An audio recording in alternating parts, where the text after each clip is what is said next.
Hello, it's finally springtime, and I have to say that's very welcome news to me. I'm not a winter kind of a person, although winter has its appeal and has its purpose. The muted browns and grays aren't my thing. But I do understand. Winter is simply nature's way of resting up, rejuvenating, and preparing itself to jump out of the chilly night into the new day that we call springtime.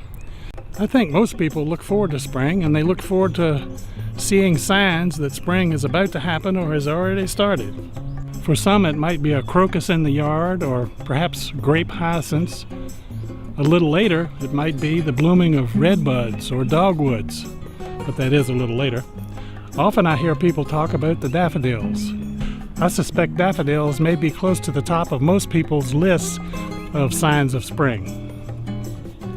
Perhaps almost as famous as the daffodils is the sighting of a robin.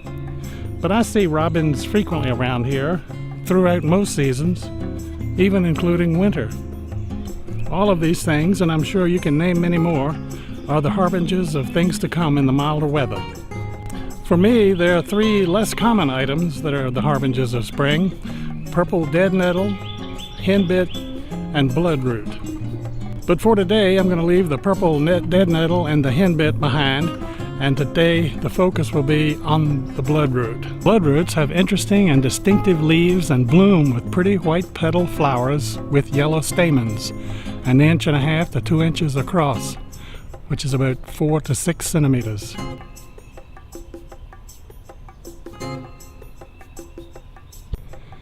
The stem that supports the bloom shoots up through the single leaf that seems to wrap around that stem as if for protection. And note that the bloom and leaf have two separate stems themselves. Also notice that the leaves have a variable number of lobes. I've noticed that they're most often 3, 5, or 7.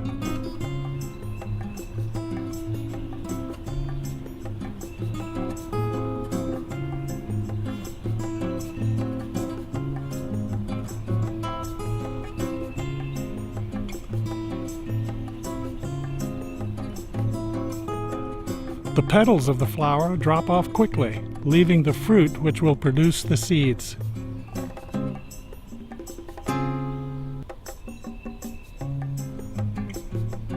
What really impressed me about the bloodroot, and how I first got interested in it, and why it's now a sign of spring for me, is the timing of the first blooms at a particular location that I always walk through. In 2017, the first bloom was on March 28th. In 2018, it was on March 29th, and this year, on 2019, it was also on March 29th. That seems like extraordinary regularity to me.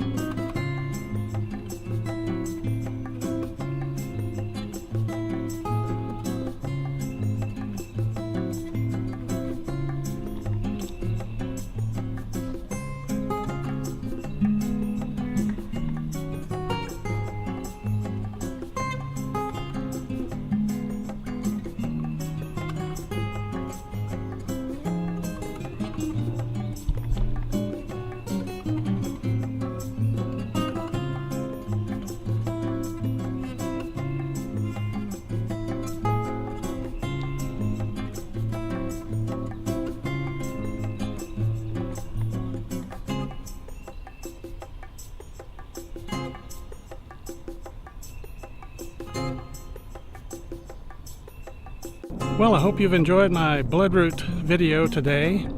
Admittedly, it's probably not high on most people's list of signs of spring, and it hasn't been on my list but for the last 3 or 4 years.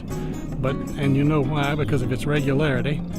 If you want to know more about bloodroot, put it into Google and you'll find lots of interesting facts there.